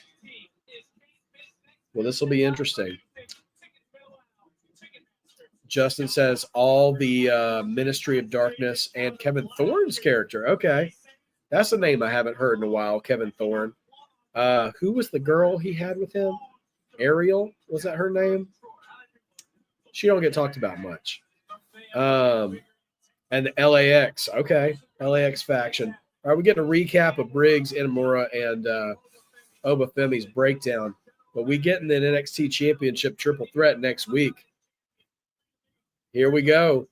Three Diglets has graced us with his presence. Thank you so much for being here, Three Diglets. You ain't got to like it. You don't even got to respect it. I can't go full Flair. I don't have the voice for it. But you will learn to love it. Sorry. Cannot give you full Flair tonight. I can't go full 1985 TBS. But, okay. All right. Shamonica's got her wish list here. Let's take a look.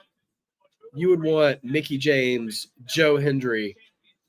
I think they could have kept Steve Austin with his Broken Glass song, and I think all the wrestlers have alternates. Like, yeah, I love that. I love that.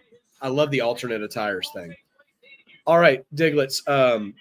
It's whether you like it or don't like it, learn to love it because it's the best thing going today. Woo! It's the best I could do. I'm like 85% voice capacity tonight, but I couldn't stay away from the NXT chat family. All right, we got the Culling and Tatum here talking.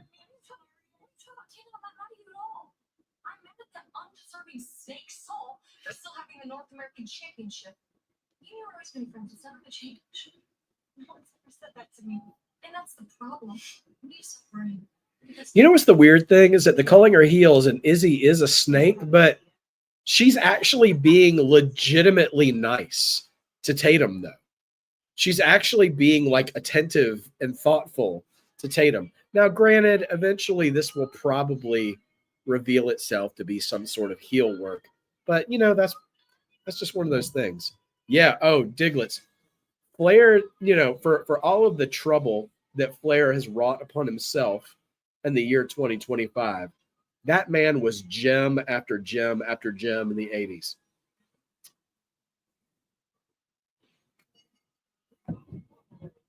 You know, none of you can be first, but all of you can be next. And like that's another Flairism.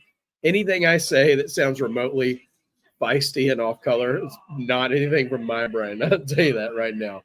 That's not the kind of man I am. But yeah, whether you like it or you don't like it, learn to love it because it's the best thing going today. Also, Diglets, another great Flairism that doesn't get used a lot, which you can adapt to other clothing if you want. If you find yourself wearing, you know, a nice piece of apparel. He was doing a interview with Tony Schiavone and I think maybe Jim Crockett or David Crockett or whoever, you know, the TBS shows in the 80s. He says, that's why this sport coat costs $800 and that one costs $300. And I don't even know what that one costs. I'd be ashamed to wear it. So you can adapt that to any part of clothing you want, you know, shoes, shirt, jacket, whatever, watch, you know, all that kind of stuff. So great lines there from Flair. Flair has just got, yeah, like peak 85. The I don't know if you ever saw the show Eastbound and Down on HBO, Ricky Powers, all that stuff. Will Ferrell did a character on Eastbound and Down. It was basically 1985 Ric Flair, the permed, the blonde, platinum blonde hair, the tinted aviators. Any Flair that looks like that. Let's see. That was okay. Yeah. Sorry, I thought I might have had that Funko of Flair, and I might have to actually hunt that one down, to be honest, and add that one to the list. But nevertheless, that Flair is a gold mine of promo work. That's where the kiss stealing, wheeling dealing, limousine riding, jet flying son of a gun, and I'm having a hard time keeping these alligators down. That's that whole era. There it is. You got it, my friend. Whether you like it or don't like it, learn to love it because it's the best thing going today. Woo! Yeah, Diglets, absolutely, it's there. So there is a. Well, I'll show you real quick. First of all, can I just brag on Mrs. Marked by Wrestling real quick? She's not even here right now. She's taking her son to football practice, who is a monster, by the way. Talking about Josh Briggs earlier, man. My son looks like he's gonna look like freaking Obafemi one of these days. So I'm gonna try to stay on his good side. Nevertheless, when we were building the set back here, she was like, "Hey, what are some wrestlers you like?" Because Marked by Wrestling, we're building this. Obviously, we have a little bit of a yesteryear retro flair, no pun intended, to things. And so she helped me acquire some Funkos, but she didn't really run them by me when she got them. And she got me this Funko of Flair. Okay, so the lights are gonna. All right, let me put a little bit there. That is my best iteration of describing this Flair is this is a 92 Royal Rumble style Flair. Okay, yes, with big gold. Now that is real world's champion Ric Flair. However, there is another Ric Flair out there, and this is the one I'm talking about, that I'm going to maybe I can try to acquire for the set. We'll see. Where it's the same getup, but he's got the tinted aviators on with like a navy blazer, still wearing big gold. Definitely looks like he's behind the desk of TBS. So it's pretty cool. Let me just see. Maybe I can even find it. But yeah,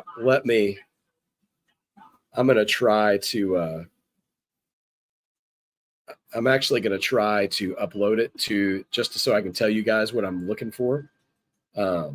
As ZaRuca are making their entrance. So we've got a 6-woman tag tonight as our main event, where Fatal Influence is going to be taking on ZaRuca and Masha Slamovich from TNA. So let's see. All right.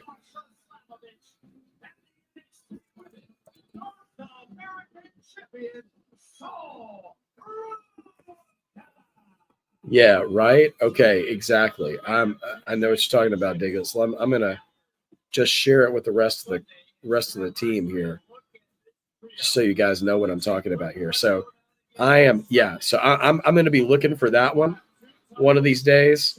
That is peak Flair right there. That fucker right there.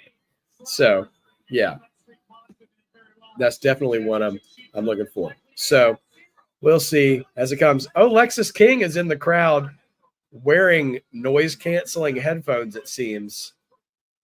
What is he doing? Is he undergoing some kind of a gimmick change or something? This is weird. I do not understand what's happening there. All right. So main event time is our last match of the night. Thank you guys for coming back and hanging out with me tonight. Sorry, man. I've had a rough go of it, with the voice, but you guys have been amazing. So we're going to see what we're getting from here, as we're 6 days away from Masha Slamovich and JC going title for title at the TNA show on Sunday.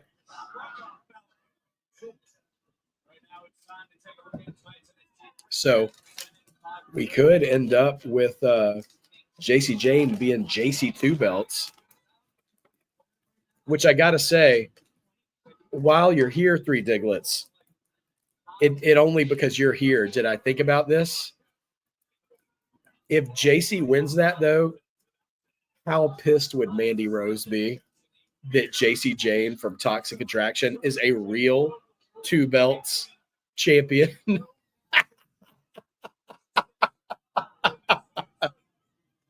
Forgive me. That was far more evil a laugh than I was intending. But it just dawned on me that WWE could be petty enough to be like, no, JC's a double champion. Mandy, this is what a double champion is. WWE absolutely could be that petty. But I will say this, given that Trick has already been the one who, no pun intended, crossed the line, and WWE NXT guy wins the TNA title, they absolutely have to throw a bone to TNA. And I think Masha will do it. I'm still not fully comfortable with the idea of Masha being NXT champion, but I'm not going to be upset about it. But I just found a way to cope with the idea of JC being a double champion. And so also I think Masha being NXT champion could find a way to pivot to, say, Blake Monroe, or maybe finally Jordynne Grace. But Jordan and Blake definitely have beef. They got to settle one way or another. But yeah, I think it's, I wouldn't call it telegraphed, but I do think that Trick having won the TNA title already is probably going to set the stage for Masha.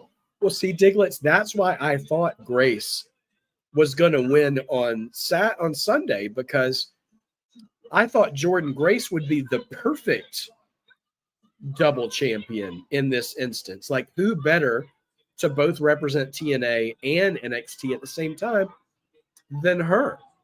But she almost did it once. But don't mistake my confusion for frustration. But yeah, I think they've got a plan here. I just and I imagine Masha's reign will probably be short-lived. Yeah, I was just really hoping. I have a lot of pride riding on Jordynne Grace winning a title before the end of the year. Just from early predictions I made. Oh, now Ava is in the crowd trying to talk to Lexus. What are they arguing about? And why are they doing this bit in the middle of the main event? That's also kind of weird. I don't know why they're choosing to do this here now.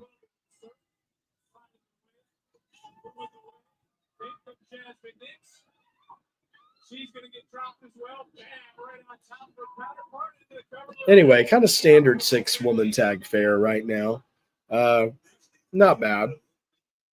Yeah, I mean, it wasn't super surprising that she lost. And I mean, it's a new wrinkle now that Blake, at first the idea of Blake turning heel, I was kind of like, man, that was super fast, which it is a little fast. But at the same time, I actually like, it makes so much more sense to me now that right now Fatal Influence has the upper hand, George, going into a commercial break. It makes more sense to me now. A few weeks ago when I said Jordynne was cutting that really awkward promo about how she was really insecure and didn't feel like she belonged and all this other stuff, and she was trying to find her place and stuff. And I thought that was really like, why is Jordynne Grace cutting this promo, this like strong, physically imposing woman? And it felt out of place. But then she teams up briefly with Blake Monroe, and Blake totally exploits that insecurity to team up with them. And she starts talking to her about all this vulnerable stuff, in this little segment they did a couple of weeks ago before the bash. They go into the bash, they win, and then Blake drops her. And it's kind of like, sorry, this is going to be the dad of younger children when my kids were younger coming out of me. It's kind of like in the movie Frozen, when the bad guy you thought, was the prince who was going to be the handsome prince. And he like leans in to the one sister and he's like, who could ever love you? And it's like heel turn right in the middle of the movie. She kind of did that tonight via, video package. Basically like, in what world would, I ever have considered you my equal, sort of kind of stuff. So it really does play into that a little bit more with Jordynne. And then Jordynne, if you were not with us tonight, hulked out a little bit and threw around a few people, totally ruined a match, and just absolutely wrecked shop, demanding Blake Monroe. And so anyway, Blake will make her in-ring singles debut next week against Ren Sinclair, which I'm excited to see that match actually take place, as long as Blake doesn't jump right in immediately. And I mean, Jordynne doesn't jump right in immediately and cause a DQ, because I know Ren can go, and I'm sure she'll probably lose to Blake. That's okay. But I'm interested to see Ren and Blake's chemistry in a match. I hope they get enough time that match gets to cook a little bit.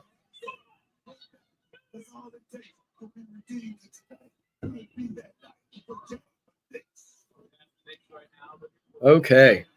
Well, hold on for a second. Let's see. Shamanica, I missed one of your comments from earlier. Booker T got two groups mixed up with Jack. He called the group Fatal Attraction, Toxic Attraction from Mandy, and Fatal Influence.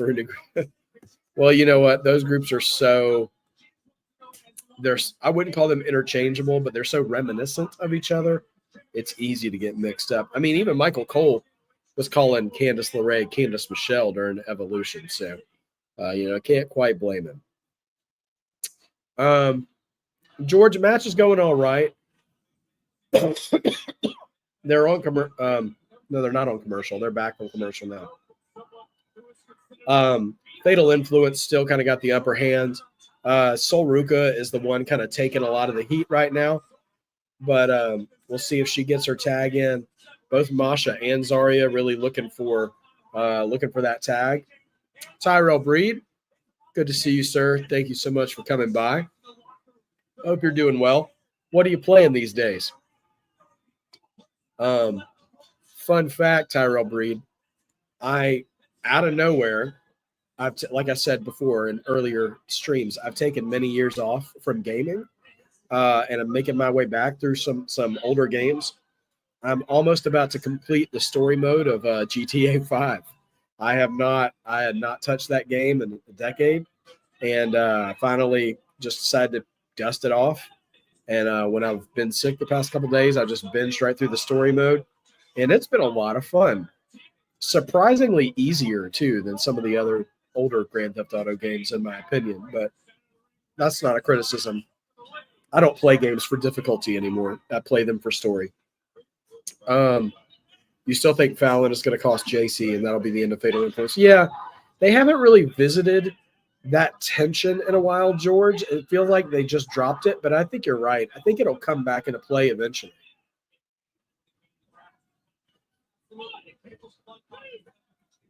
What's interesting, too, is that Fallon and Jasmine's gear looks nearly identical, like they're an actual tag team, but JC's looks a little standoutish, which I guess is okay since she's the champion. But anyway, do you think Tatum will cost? No, I don't think Tatum is motivated to attack Soul and Zarya anymore. At least I don't think so. But then again, they did have that backstage segment, and Izzy had said she was still mad at Soul. So, like, in Tatum's mind, maybe she could be like, oh, I'm going to do this thing for my friend and ruin something for Soul. But I don't know.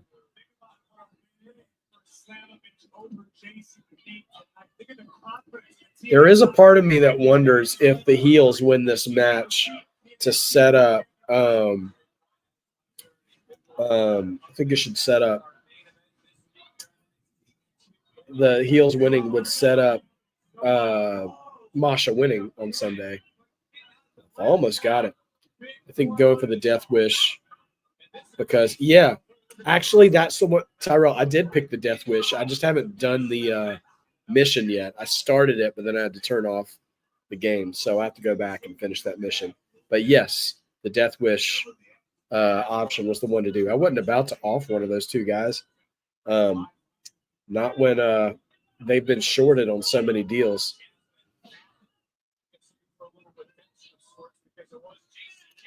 All right, JC makes a blind tag and a jumping, running knee, a side knee. Man. Listen, oh, man, what a chop from Fallon Henley to Zarya. I'll give JC credit. I still don't particularly love her as a performer, but she's a great striker.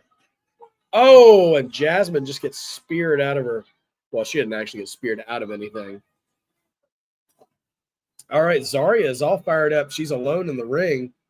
And now, oh, who called it? Izzy and Zarya are here.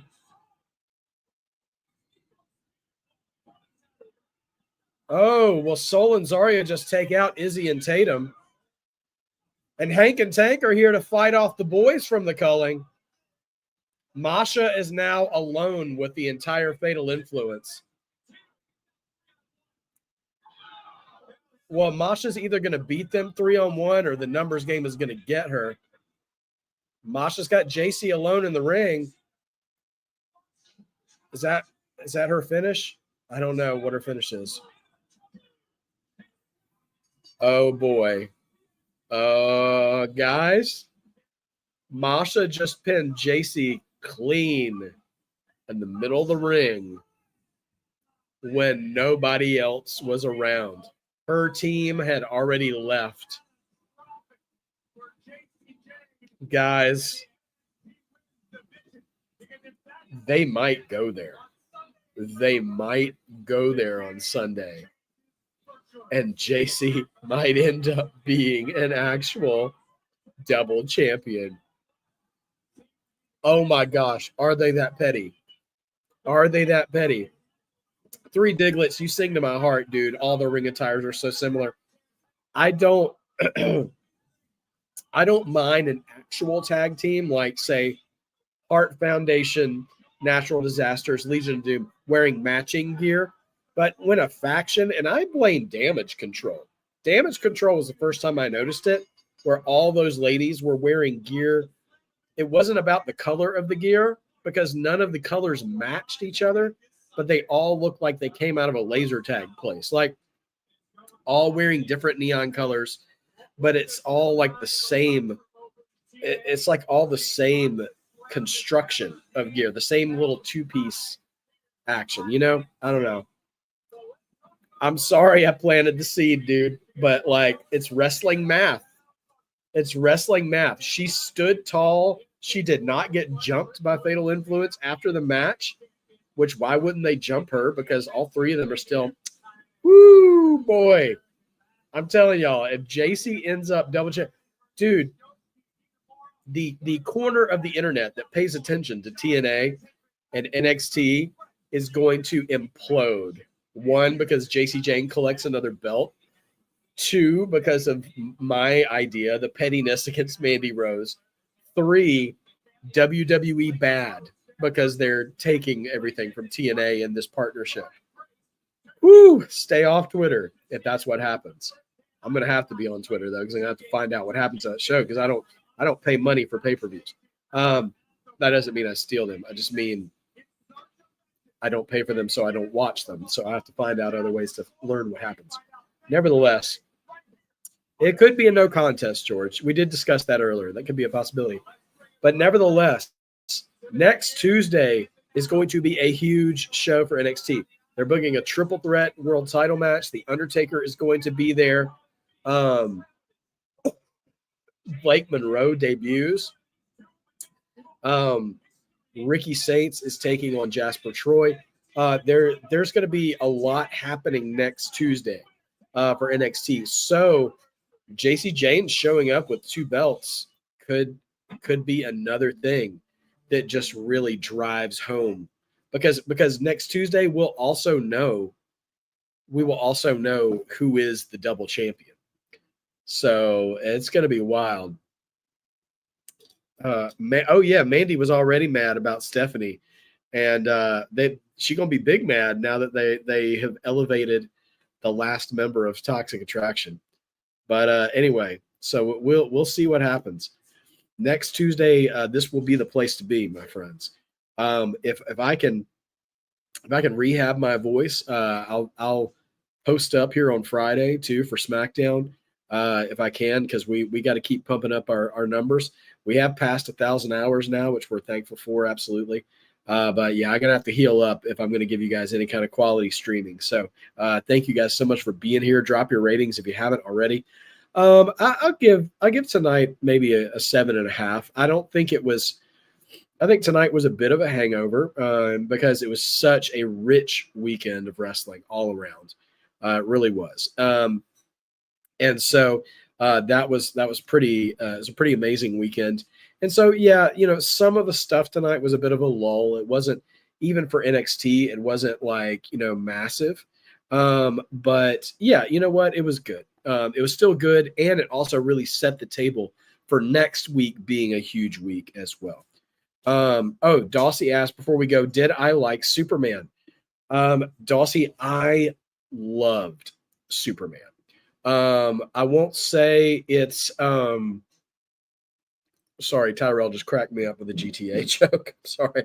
Lamar is dumb, man. Why do you never trust the ballers? It's Grove Street for life, man. What are we doing? Yes, I love Superman. So let me go ahead and tell you real quick. And why I love Superman without spoiling the movie for you. One, I really love James Gunn with superhero movies because I loved all the Guardians of the Galaxy movies. I think he understands warmth and heart and how to treat animals that are characters really well. And then also, I'm an adoptive father. You guys know that about me already. And so I always have a soft spot in making sure that the Kents, Clark's Earth parents, are treated with a certain level of dignity and humility in the way they're portrayed. Because I am one of the Superman fans who believes that his parents from Krypton maybe are responsible for him having powers, but his parents from Earth are the ones that are responsible for him being a good man. And I feel like Zack Snyder's vision of that was way off. And then I wouldn't say it upset me, but it was one of the reasons I didn't like it. And I think that was really the way the Kents were handled, at least in Superman, was really, really well done. I like the new actor. I like David Cornsweet as Superman as well.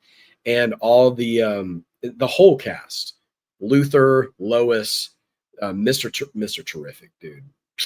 Let's go. Green Lantern, like there's so many great performances in it. I don't want to oversell it, to you guys. I don't know how everybody feels about Superman in general, but I really thought that James Gunn did a good job of recapturing the heart of what a Superman movie should be about.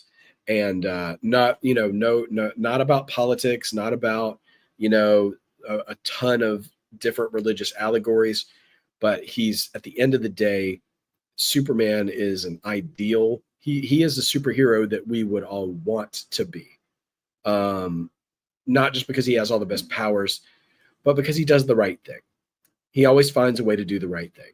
And I think some people think that's maybe a little cliche or passe, but I think in a more and more growing cynical world, we need a hero like that present all the time. And I'm not tearing down any other heroes to build him up. I think there is a place for the Batmans of the world, for the Deadpools of the world, for the Wolverines of the world, for the Spider-Mans of the world. But man, we will always need Superman when done right. So anyway, that's my personal take on that. Silver Surfer, hey, respect, Diglets. We'll have to revisit that because I know there is I wouldn't call it a deviation, but I guess there is another. I guess there's another Silver Surfer, which is why they're doing the female iteration in Fantastic Four. But yeah, I had a really good friend I used to work with who loved Silver Surfer as well. That was his favorite guy as well. Alien from Outer Space. Is that from Invincible? Is that the dude from Invincible? I only watched the first season of that show, which was great. It was a lot, but it was great. I'm just trying to remember if I recognize that figure. Yeah, okay. Got it. Yeah, okay.